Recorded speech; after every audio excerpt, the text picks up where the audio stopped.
2025 ମସିହାର ସୁନାବେଶ ପାଇଁ ଆଜି ପ୍ରସ୍ତୁତି ବୈଠକ ହୋଇଥିଲା।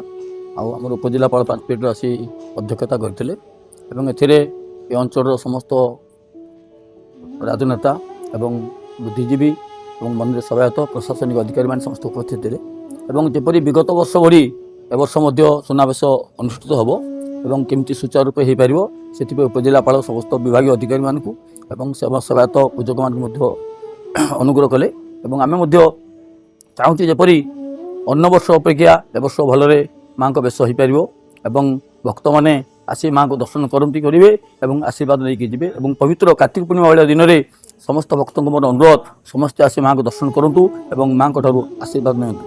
ମୟୂରଭଞ୍ଜ ଜିଲ୍ଲା ଅଧିଷ୍ଠିତ ଦେବୀ ପ୍ରତୀକ୍ଷିତ ମା କିଚକେଶ୍ୱରୀଙ୍କ ସୁନାବେଶ ପାଇଁ ଆଜି ଏକ ସ୍ୱତନ୍ତ୍ର ବୈଠକ ଅନୁଷ୍ଠିତ ହୋଇଯାଇଛି। ଚଳିତ ବର୍ଷ ସୁନାବେଶକୁ ଧୁମଧାମରେ ପାଳନ କରିବା ନେଇ ପୂଜା କମିଟି, ପରିଚାଳନା କମିଟି ଏବଂ ପ୍ରଶାସନ ପକ୍ଷରୁ ଏକ ଅନୁଷ୍ଠିତ ବୈଠକରେ ନିଷ୍ପତ୍ତି ହୋଇଛି ଯେ କିପରି ସୁରୁଖୁରୁରେ କାର୍ଯ୍ୟକ୍ରମ ସମାପ୍ତ ହେବ। ଏହି ପ୍ରସ୍ତୁତି ବୈଠକରେ ଏକ ସମାବେଶ ଅନୁଷ୍ଠିତ ହୋଇଥିଲା ଏବଂ ବୁଦ୍ଧିଜୀବୀମାନଙ୍କ ସହିତ ଏକ ବୈଠକ ଅନୁଷ୍ଠିତ ହୋଇଥିଲା।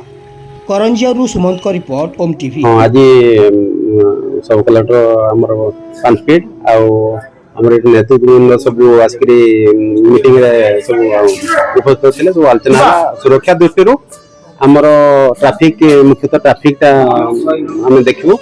ତାପରେ ବାହାରୁ ଯେଉଁ ଆସିବେ ଭକ୍ତ ସେମାନେ ଯେଉଁ ମନ୍ଦିର ଦର୍ଶନ କରିବେ ଧାଡ଼ି ଲାଇନର ବ୍ୟବସ୍ଥା କରିବେ। ଆଉ ମହିଳା ପୋଲିସ ଆମର ଯେଉଁ ଅଛନ୍ତି କନେଷ୍ଟବଳ ଆଉ ହୋମଗାର୍ଡ ତାଙ୍କୁ ନିୟୋଜିତ କରିବୁ। ମୋବାଇଲ କେମିତି ଭିତରକୁ ଯିବନି ତାର ବି ବ୍ୟବସ୍ଥା କରିବେ।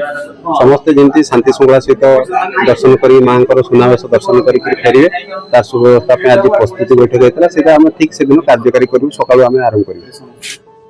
ମନ୍ଦିର ତ ସକାଳୁ ଖୋଲା ରହିବ କିନ୍ତୁ ଆମେ ଯାହା ବିଷୟ ସେଦିନ ଅପରାହ୍ନ 3:30 ପର୍ଯ୍ୟନ୍ତ ଆମେ ରଖୁଛୁ ସମୟ। ଆଗାମୀ ଧର୍ମମାସ କାର୍ତ୍ତିକ ପୂର୍ଣ୍ଣିମା ଅବସରରେ ଏହି ପ୍ରସ୍ତୁତି ବୈଠକକୁ ଆହୁରି ନିରନ୍ତର କରି ସୁନାବେଶ କାର୍ଯ୍ୟକ୍ରମକୁ ଆହୁରି ଆଡ଼ମ୍ବର ସହିତ କରିବା ପାଇଁ ନିଷ୍ପତ୍ତି ନିଆଯାଇଥିଲା।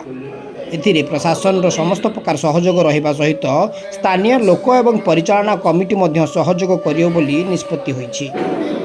ମାଆଙ୍କର ଏହି ପୂଜାରେ ଶତାଧିକ ଭକ୍ତଙ୍କର ସମାଗମ ହୋଇଥାଏ ବୋଲି ପ୍ରଶାସନ ପକ୍ଷରୁ ସ୍ୱତନ୍ତ୍ର ପ୍ରକାର ନିୟନ୍ତ୍ରଣ ପଦକ୍ଷେପ ନିଆଯାଇଛି। ଓମ୍ ଟିଭି କଳିଙ୍ଗ ବିକାଶ, ସୁମନ୍ତଙ୍କ ରିପୋର୍ଟ।